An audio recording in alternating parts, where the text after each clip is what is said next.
Welcome back to our series on principles for living through a pandemic. We're looking at a faith that works when life doesn't. And we've been going through the book of James now. This is part 12. So if you want to download the message notes from wherever you are, you can go along with us as we go into chapter 2. You know, today, our culture is literally overrun with fake products. Almost anything real can now be faked and purchased at a much cheaper price. You know, I fly through a lot of international airports around the world, and in many countries, you could buy a fake Rolex, $15,000 for only $100, and it looks identical to the real thing.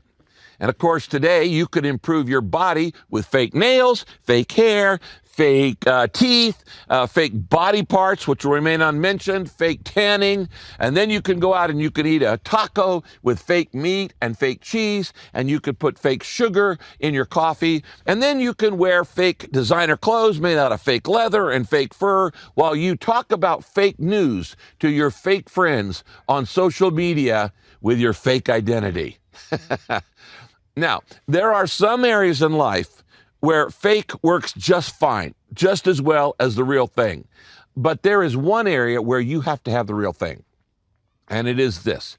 You have to have real faith, not fake faith, or it doesn't work. In the Bible, in this book, there are over 6,000 promises of God that God has made to you. You need these promises to stay stable and strong and healthy during this pandemic. But to access those promises, you have to have a real, legitimate, genuine faith. Fake faith has no power to change your life. It has no power to save you. It has no power to answer your prayers. Fake faith has no power to transform you. And when life doesn't work, like in this COVID-19 pandemic, fake faith doesn't work either. So, in the book of James, we now come to the second half of chapter 2. And here we have a little essay written to help you know the difference between real faith and fake faith. Now, I want to guarantee this today. It's going to make a huge change in your life. This is going to be very, very helpful. It's real simple to understand, but it's real basic, knowing the difference between fake faith and real faith. Now, for instance, some of you have been wondering why your prayers have not been answered. Well, maybe the problem isn't your request, but it might be that you've been using fake faith. So today's passage in James chapter 2 is going to help you know the real difference between the real and the fake that has no power to help you. Now, let me read you James chapter 2, verses 14 down to about 20, okay? It says this: Dear brothers and sisters, what's the use of saying you have faith if you don't prove it by your actions? That kind of faith can't save anyone. Suppose you see your brother or sister who needs food or clothing, and you say to them, I wish you well. I feel for you. I hope you stay warm and eat well. But then you do nothing to meet their needs. What good does your sympathy do? It's worth nothing. In the same way, faith, if it is not accompanied by actions, doesn't work. It's dead and it's useless. Now, someone may argue, well, you know, some people can have faith while other people do good deeds. But I say, I can't see your faith if I don't see any good works in you. I don't see any good works to show for it. In contrast, I will show you my faith by my good deeds. Now you say, well, I believe there is a God. And I say, well, good for you. But even the demons believe that, and they are afraid. It's foolish not to realize that faith in God is useless if you don't do what God wants you to do. Now, after reading that passage that I just read, I'm sure some people think that James is contradicting Paul, who wrote some of the other books in the New Testament. But that's a misunderstanding. James and Paul don't contradict each other. Instead, they complement each other. And you can see way they complement on the outline on the chart that I put on your outline. Look at that chart. For instance, when Paul is writing, the emphasis of Paul is how to know I'm saved, how to know I'm saved. But the emphasis of James is how to show I'm saved, how to show I'm saved. Paul's focus, when he writes about this, he's focusing on the root of my salvation, which is internal and unseen. James is focusing on the fruit of my salvation, which is external and visible. It's two sides of the same coin. When Paul talks about, quote, works, he's talking about keeping Jewish laws in order to become a believer. He says you can't do that. They won't save you. Keeping Jewish laws. But when James uses the same term and he talks about works or good deeds, he's talking about living like Jesus because you already are a believer. So, what is real faith? Well, James first tells us 4 things that real faith is not. And then he gives us 2 examples of what real faith really is. Now, as we go through this today, you might use these points as a quiz for self-evaluation. Do I have these saving faith items in my life? First, James 2:14 says this, "Dear brothers and sisters, what's the use of saying you have faith if you don't prove it by your actions? That kind of faith can't save anybody." Now, I want you to circle, if you're taking notes, the word saying. What's the use of saying you have faith if you don't have any actions in your life? Here's the first thing he says real faith is not. Real faith, he says, is more than just words I say. Real faith is more than just the words I say. It's more than just a memorized prayer. You know, sometimes people pray, "Now I lay me down to sleep, I pray the Lord my soul to keep," et cetera, et cetera. And that doesn't mean you're a Christian. That doesn't mean you know the Lord. Doesn't mean you have faith. It's just something you say. Repeating something that I heard other people say doesn't mean that I have real faith. Claiming that I have real faith doesn't prove that I have real faith. Knowing all the religious lingo and all of the phrases, just because you say you have faith doesn't guarantee you've got it.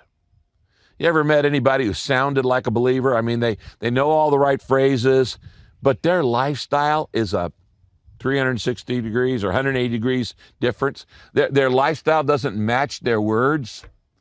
You know, studies have shown that in the United States, most people claim to be a Christian. Vast majority of Americans say, "I am a Christian," but they sure don't act like it. They don't act like it.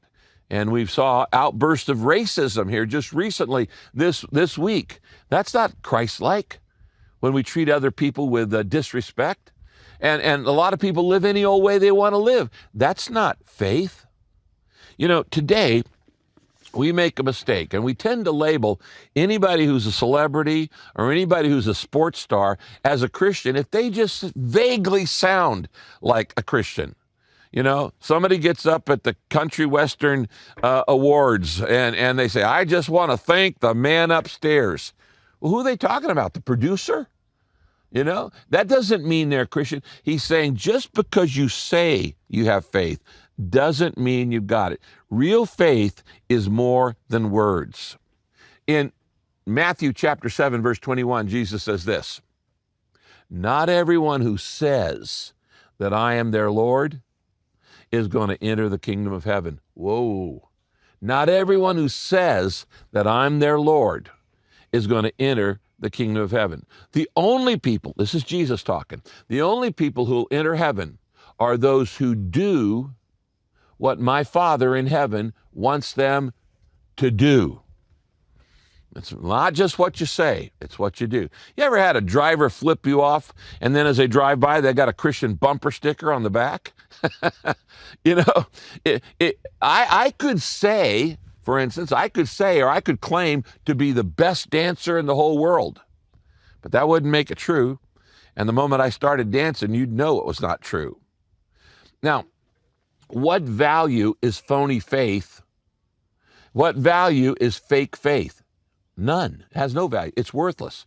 Talk is cheap. So real faith is more than just words I say. Number two, second thing James says, real faith is more than just an emotion I feel.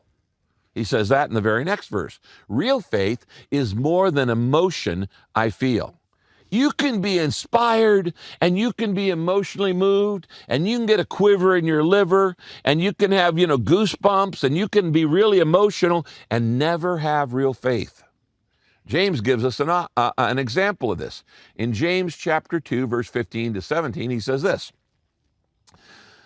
Suppose you see your brother or your sister and they need food or clothing, and you say to them, I wish you well. I feel for you. I hope you stay warm. I hope you eat well. But then you do nothing to meet their needs. What good does your sympathy do? It's worth nothing.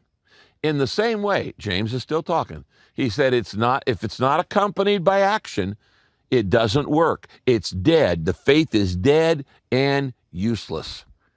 Do you see the sarcasm that James is using here? He said, you go up to somebody who's out of work, and we've got 32 million people out of work right now just in America, and they need food, and they're in the food lines, and you go up to them and you say, hey, buddy, I feel for you. Hang in there. Cheer up. Keep your chin up. Don't worry. Be happy. When we use all these great cliches and pious platitudes and say, you know what, I'll pray for you. They don't need your prayer, they need food. Okay, he says you can say all those words, but it's not faith unless you actually do something about it. If I shut my finger in my car door and I can't get it out, I don't need your sympathy, I need your assistance. I need you to help me get my finger out of the door. I don't need you to come up and say, brother, I sense your pain. Just let it flow, let it flow. Let it flow, let it flow. No, real faith is practical. It gets involved with people's needs. Now, why am I teaching this to you, Saddleback members? Because you, thousands and thousands of you, are doing this literally every week during COVID-19. We've got 10,000 plus people handing out food and supplies to the needy and the out of work literally every week. So you are talking about real faith. Just today, on just one day in one location, we fed 840 out-of-work families just today in one of our 897 pop-up food distributions. And just today, 256 people prayed to receive Jesus Christ. Just today, one food line. You want to lead somebody to Jesus? I mentioned this last week. Volunteer for our food ministry during COVID-19. You will learn to lead somebody to Christ very, very quickly and very easily. Faith is more than the words I say. Faith is more than the emotions I feel. Number three, James says real faith is more than an idea I debate. Real faith is more than an idea that I debate. And he says that in the very next verse in James chapter 2. For some people, faith is just an intellectual game. It's just a mental challenge. It's a theology to be studied. It's a doctrine to be debated. It's a dogma to be defended. It's an idea to be discussed. It's a truth to be talked about. In other words, for them, faith is not something you do. Faith is just a conversation. They love to talk. Talk. They'll talk all day and night about God, about faith, and they'll be happy to debate you. And it's all about conversation, not about conduct. They would rather discuss the Bible than do it. Okay? They'd rather debate theology than do it, than practice it. And in James chapter 2, verse 18, he imagines an intellectual objector, this third kind of fake faith. He says, now, verse 18, now someone may argue, isn't it possible that some people have good faith while other people do good deeds? James says, but I say no. I can't see your real faith if you don't do anything, if you don't do any real deeds to show me. He says, in contrast, I can show you my faith by the good things I do. In other words, he's saying, hey, the guy goes, you're into doing good things. Well, I'm into discussing good things. I like to discuss it. I like to talk about the Bible. I don't want to practice it. I want to just discuss it. And that's cool. You say, that's cool. I don't want to get my hands dirty. I really don't want to do anything about my faith. I would rather just fight over it online. I don't want to obey God. I want to debate God. I'll discuss it all night, but don't ask me to make any commitment. That's fake faith number 3. Now, there's a key phrase in verse 18. And if you're taking notes, I want you to circle the phrase, show me. He says, how do I know you got real faith unless you show me? He says real faith is visible. It's apparent. You can see it. You show me. Here's the fact. Faith, like love, is odorless, it's colorless, it's weightless. You can't see it. So how do you know if somebody really has faith? James says, look at his lifestyle. Look at her lifestyle. I got to thinking the other day, on a diet, I realized that faith is really like calories. You can't see calories, but you can sure see the results of calories, okay? You can't see calories. You're never going to see a calorie, but you could see the results. And that's what faith is. You can't see faith. It's odorless, but it's invisible, but it's got results. Some of you remember, if you're old enough, growing up, there was a classic movie called The Invisible Man. And in the movie, The Invisible Man, you only knew the guy was around if he moved things. He tips over a cup or he opens a door. And the point here I'm making is that real faith, you can't see it by itself, but real faith is expressed in visible ways. Some of you probably grew up in Missouri. And Missouri, is the show me state. It's on the license plate. And Missouri is a show me state. James is saying, I'm the show me man. Show me your faith, and then I'll know it's real. Don't tell it to me. Don't say it's an emotion, an ocean of emotion. Don't tell me it's words you say. It's something you do. He says, if you claim to be a Christian, James says, then I have the right to ask you to prove it. And the way you prove it is by your actions. Now, the truth is really this. Somebody as big as God cannot possibly come into your life without changing you visibly. It's impossible for somebody as big as God to come into your life and it not change you in a visible way. 2 Corinthians 5:17 says, therefore, if any man be in Christ, he's a new creature. The old has passed away, the new has come. Everything becomes new. Now, it doesn't become new in your life overnight, but it does become new in your life over time. And if I were to grab a 220 volt, wire of electricity, I would know it instantly. And you would too. And if just like when you've grabbed a hot wire of electricity, you know when God's come in your life because it changes you. Now here's the question. And I want you to really think about this. We're not persecuted right now in America for our faith. We're harassed, but not persecuted. But if you were arrested for being a Christian, would there be enough evidence to convict you? Would there be enough evidence to convict you? Could people say, well, I see the changes in their life? Real faith always produces a changed life. It's more than the words I say. It's more than an emotion I feel. Oh, I got a wonderful emotion in that service. It's more than an idea that I debate. Number 4. Here's a fourth thing that it's not. Real faith is more than just a truth I believe. Oh, yeah. Real faith is more than a truth you believe. Now, James, again, uses a little bit of sarcasm. I think that's why I like this guy. He uses sarcasm to make his point. And in James 2, verses 19 and 20, he says this. Now you say, well, I believe there is a God. And I say, Good for you. But even the demons believe that. And they're afraid. They tremble. They shudder. He said it's foolish not to realize that faith in God is useless if you don't do anything and don't do what he wants you to do.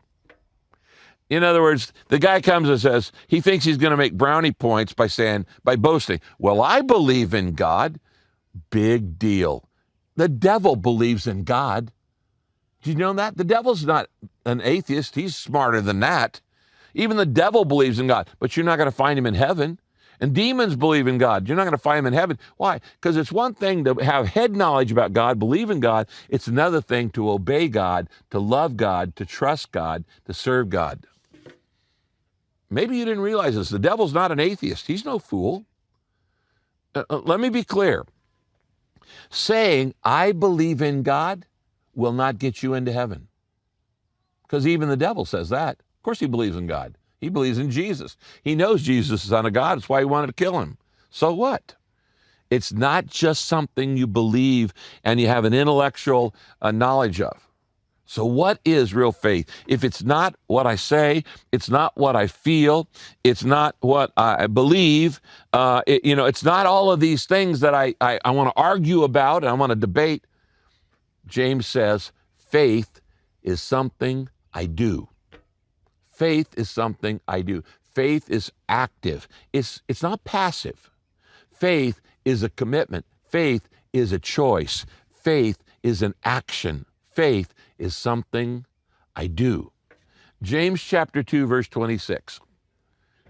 He says, just as a body without a spirit doesn't breathe and is dead, so faith that doesn't do anything is just as dead. Have you noticed the word that James uses over and over in this section? There's a word, he used it in every single verse I read you. It's the word do. Let me read a few of you again. He says, if you do nothing, what good does your sympathy do? He says, what if you fail to do any real deeds? He says, I'll show you my faith by what I do. He says, faith in God is useless if you don't do what he wants you to do. And he says, faith that doesn't do anything is dead, and on and on and on. This is the point. He says it over and over and over. He said, get the message here. Faith shows up in my life, in my lifestyle. And if there's no change in my life, I don't have real faith. I got fake faith. 1 Corinthians chapter 16, verses 13 and 14 says this, and this is a good verse to remember in the pandemic. Stand firm in your faith. Stay brave, be strong, and do everything in love. I can't think of a better sentence for you to remember. Stand firm, be strong, do everything in love, stand firm in faith. That's what we should be doing during this pandemic. It's a great verse to remember. So let me just ask you, what are you doing these days to stand firm in your faith? What are you doing to take a stand for Jesus Christ?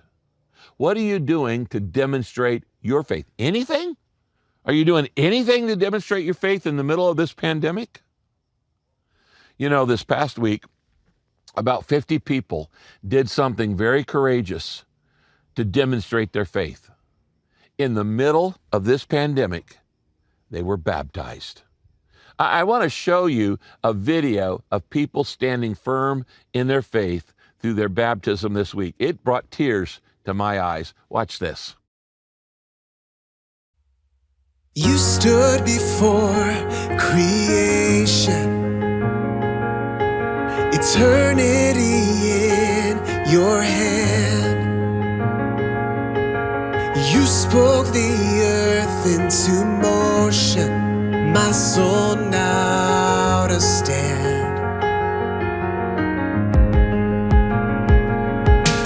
You stood before my failure, carried the cross for my shame, my sin laid upon your shoulders, my soul now to stand.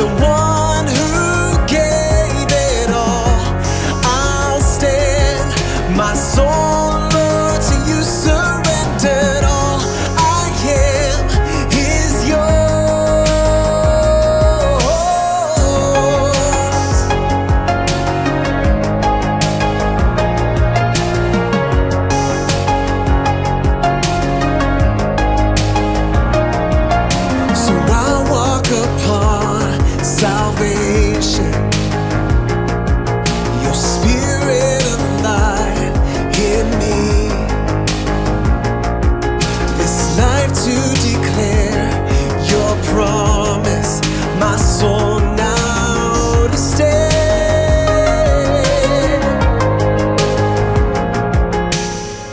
So I'll stand with arms high and heart abandoned in awe of the one who gave it all.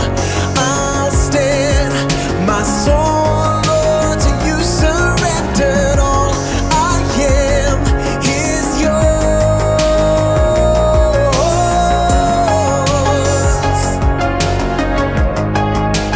All I am is yours. What could I say? And what could I do but offer this heart, oh God, completely to you? What could I say? Ooh, what could I do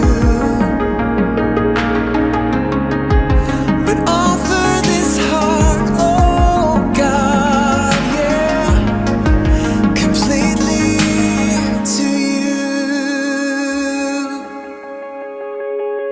Hey! So I'll stand with arms high and heart abandoned in awe of the one who gave it all. I'll stand, my soul, Lord, to you surrendered. All I am is yours. Yeah. All I am is yours.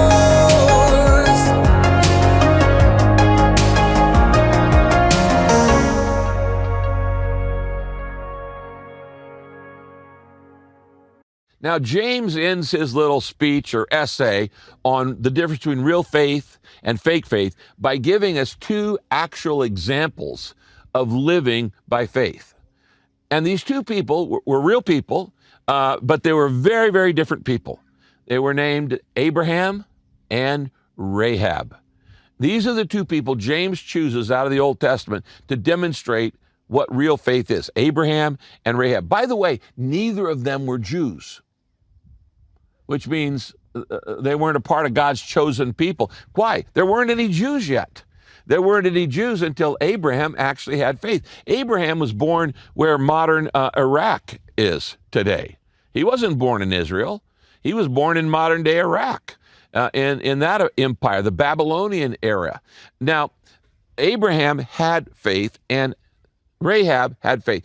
Abraham was a man, Rahab was a woman. Abraham was a rich businessman. Rahab was a poor prostitute. She's a streetwalker in the city of Jericho. Their lives were many years apart. Abraham's story is in the book of Genesis. And one day God comes to Abraham, who is not a God-fearing man. He's an idol worshiper in Ur of the Chaldees. And God comes and says, Abraham, I want you to leave your country, and I'm going to ask you to follow me to a new location, and I want you to move all your family and your flocks and your herds, and if you'll trust me on this, I'm going to make a great nation out of you if you'll demonstrate real faith in me. And he did. And Abraham became the father of faith and became the father of the Jewish nation. Now, I want you to write this down. Abraham followed God without knowing where he was going. That's faith. Abraham followed God without knowing where he's going. He didn't say, God, show me where we're going first. No, he said, God told him, just head out that direction. How will I know when I get there? I'll tell you when. He's going to a place he's never seen, never been, trusting a God he didn't know before this, but he acted on his faith. He held nothing back from God. He trusted that God would provide. And later he was tested again when God asked him to sacrifice his son. It was a test. And Abraham knew, God, if I sacrifice him, God could raise him back to life. I'm going to trust him. His whole life was trusting God, going ahead, stepping out in faith, taking a risk there without knowing where he was going. Now, James concludes his example of Abraham in verse 22. He says, isn't it obvious, talking about Abraham, that faith and works are yoked partners, that faith expresses itself through works, that the works are, quote, works of faith. I love that in the Message. Works are the works of faith. And in verse 23, he says about James, God accepted Abraham's faith because he acted on it, and that faith made him right with God. So Abraham was called the friend of God. I can't think of a better thing to be called.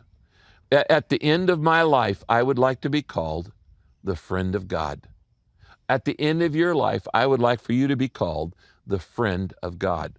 You know, there are some friends that don't matter, but if you're God's friend, that's going to matter for eternity. I would like for you to become a friend of God today. If you're not sure that you're a friend of God, I'm going to help you step across the line in just a minute. So hang on. But I know you can begin that relationship with God today. God wants to be your friend, but you've got to step across the line in faith, just like Abraham did. Then James gives us the other story of Rahab. Now that story is in actually Joshua chapter 2. It's actually a spy story. Moses had led the children of Israel, the Israelis, out of Egypt after 400 years of bondage. And they're getting ready to go into this new territory that God says, I'm going to give you. This is the promised land. And Jericho is a giant, overwhelmed, highly fortified city. And in that city that was so scared of the Jews that were coming in and they were going to fight them, there was a woman named Rahab. She was a prostitute. She was a streetwalker. And you know what she did? She risked her life to save the spies that Joshua had sent into Jericho. And because she risked her life in order to save God's people, God put her in the genealogy of Jesus. Do you know that in Matthew, in the New Testament, it lists all the people who were, it says the father begat this father, and he had this father. He had 4 women are mentioned. One of them is Rahab. She wasn't even Jewish, and she was a prostitute. But her faith was more important than her background. And God said, that's good enough. And she became one in the lineage of the Messiah. I don't care what your background is. God can use your life for good if you'll be like Rahab. And if you'll step out in faith. Write this down. Rahab risked her life to save others. Rahab risked her life to save others. What's she doing? She's showing faith in action. That's faith. Our faith is demonstrated by what we do. I'll never forget an old story that I heard as a young man about the famous tightrope walker, George Blondin. Way, way back, I think it was in the 1920s that Blondin did this. Blondin was world famous for walking on tightropes in very famous places. And one day he decided, and he announced, that he was going to walk across Niagara Falls on a tightrope. And thousands of people showed up on both sides, the Canadian side, the American side, to watch this world-famous tightrope walker walk across Niagara Falls. So he gets up to the edge, and he walks slowly across Niagara Falls. And when he makes it to the other side, the crowd went crazy. And they're jumping up, down, and they're shouting and hooping and hollering. And Blondin just raised his hand and said, wait a minute, I'm going to do it again. And he turned around and he walks all the way back. When he gets back on the other side, the crowd goes crazy again. They're going, this is great. This is the greatest act we've ever seen. He raised his hand and said, wait a minute, I'm going to do it again. And he said, but this time I'm going to push a wheelbarrow across. So he gets a wheelbarrow and he starts pushing it across Niagara Falls on this true story, on this tightrope. He gets out in the middle, he shakes it a little bit, and everybody goes, whoa! But he's in control. He gets it over to the other side, and when he lands it on the other side, the people go crazy. And a man walks up to Blondin, and he goes, Mr. Blondin, that's the greatest performance I've ever seen. I believe you could do it 100 times. I believe you could do it the rest of your life. I don't think you'd ever fail. I believe in you. And Blondin looked at him and said, so you really believe in me, huh? Yeah. I go, oh, man, I've got faith in you. I know you could do it. I think you could do it 100 times. Blondin just turned around, dumped out the wheelbarrow and said, okay, buddy, get in the wheelbarrow. That's the test of faith. That's the test of faith. Will you get in the wheelbarrow? It's one thing to say it. It's one thing to feel it. It's one thing to debate it. None of those things are real faith. It's one of the things to claim you believe it. But will you get in the wheelbarrow? Our behavior shows what we really believe. Now, I want you to take this message, and I want you to think about what the Bible says in 2 Corinthians 13, verse 5. Examine yourselves to see whether you are really in the faith. Test yourselves. Maybe you've been a fake Christian. Maybe you've been a fake faith person. You've had a phony faith. You've talked the talk, but you haven't got in the wheelbarrow. There's nothing in your life that shows you're really a Christian. You're just like everybody else who's a non-believer.